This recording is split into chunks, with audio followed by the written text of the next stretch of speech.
de l'indépendance de notre jour, la Guinée a traversé des périodes de conflits sociaux, politiques, qui ont été la base de la dégradation de son tissu social, de son recul économique et démocratique.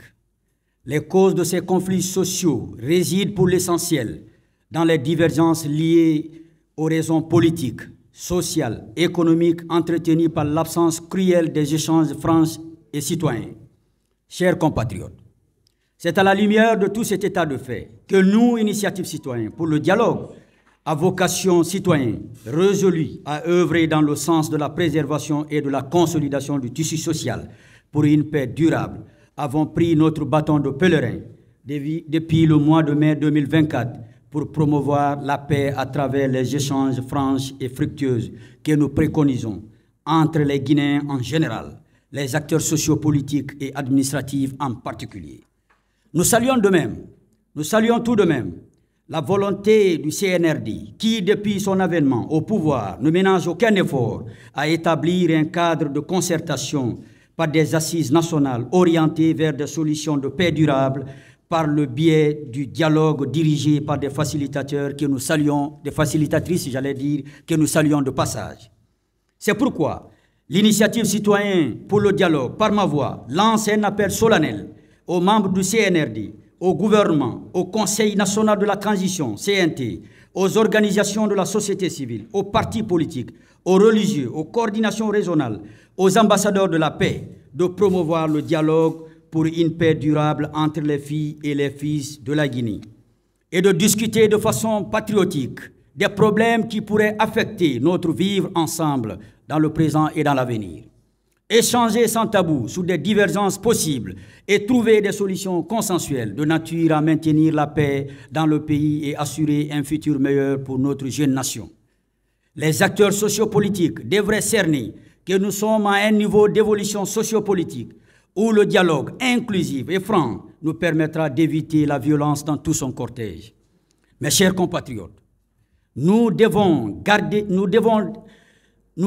d'avoir raison gardée, de rester pacifique dans toutes nos revendications. Je dis bien de rester pacifique dans toutes nos revendications, car la violence ne résout rien. Au contraire, elle nous divise et empêche le développement. La Guinée a connu beaucoup d'antagonismes, beaucoup de conflits, de l'indépendance à nos jours, mais elle est toujours parvenue à les surmonter à travers le dialogue. C'est pourquoi, que vous soyez politicien, que vous soyez activiste de la société civile, que vous soyez artisan, ouvrier, fonctionnaire, employé de société, nous devons tous mettre une chose en avant, la paix, la préservation, la consolidation du tissu social. C'est comme une sorte de nourriture qui n'a pas besoin d'être empoisonnée.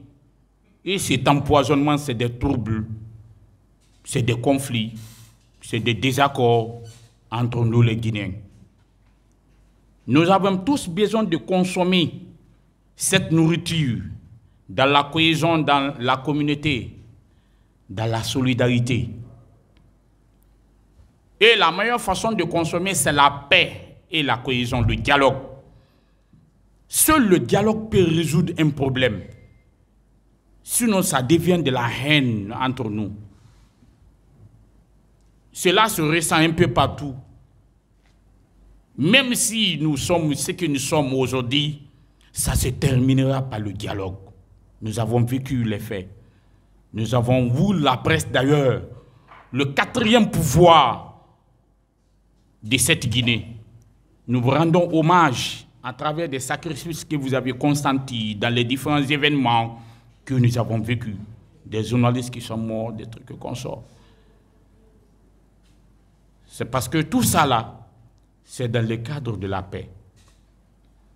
Raison pour laquelle aujourd'hui, nous demandons à tout le monde, nous demandons au CNRD, dont la destinée de la Guinée aujourd'hui les a donnés par Dieu. Nous demandons aux partis politiques, nous demandons aux syndicats, nous demandons à tout le monde, à toutes les couches sociales, de se réunir sur la table afin de discuter les problèmes de notre pays pour que nous puissions aller en avant dans un développement durable et constructif. Je vous remercie.